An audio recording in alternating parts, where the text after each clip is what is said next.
کۆبوونەوەیان بۆ 49هەمین ساڵیادی کۆچی دوایی حەسەن زیرەکی گۆرانی بێژە.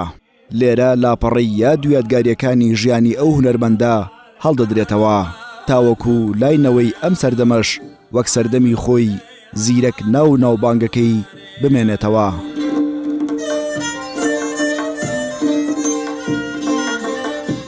حەسەن زیرەک قوتابخانەیەکی دەوڵەمەندە بەشی هەموو لایەکەکات ئەمەندە فراوانە بۆ سەد یادی وایە ئێمە ناتوانین تروسگای بخەینە سەر ژیانی هەمیشە بۆ بەرز ڕاگرتنی هیچ ساڵێک نایڵین بەسەر مانەتیەپەڕ یادەکەینەوە.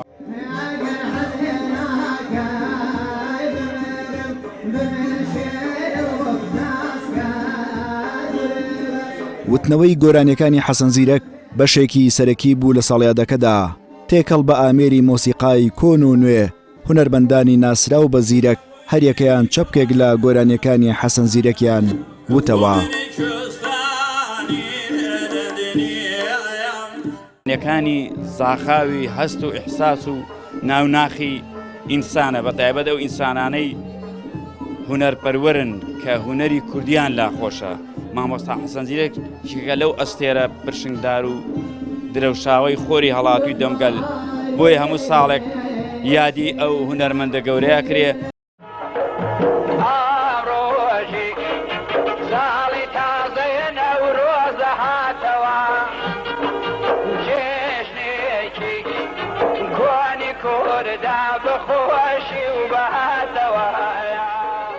هەرچەندە ئەم ڕۆژی ساڵی تازەیە نەورۆز هاتەوە ڕەنگە ناسراوترین گۆرانی حەسەن زیرەک بێت بەڵام ئەو لە کۆی گۆرانیەکانیدا بەشی زۆری بە باڵا و جوانی ژندا هەڵداوە.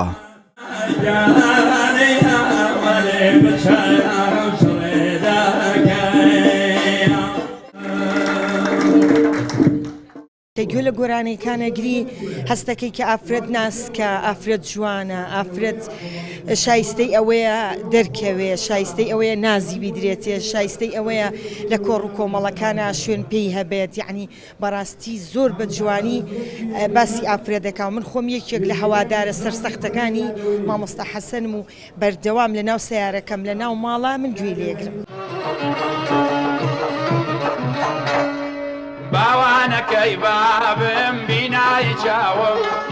حەسەن زیرەک ساڵی 1921 لە بۆکان لەدایک بووە. لە ژیانیدا ئاوارەیی و هەژاری زۆری بینیوە. جگە لە کوردی گۆرانی بە زمانی فارسی و ئازەری هەیە کە هەڵبەستی کوردی تێکەڵاو کردوون. لەگەڵ چەندین هونەرمەندی ناسراوی سەردەمی خۆیدا گۆرانی وتووە. ئایوای سەرای بە پایزێ و بێ پڕدەشت و پڕچێ و بێ هەمووی خەندە لێ و بێ من هەر تۆم دەوێتەوە.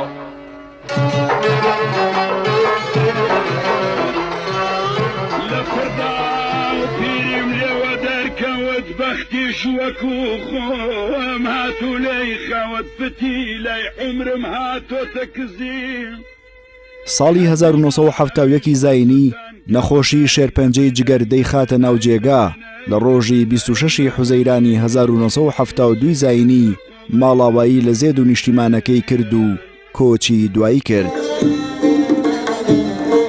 گۆران لوقمان NRT سلێمانی.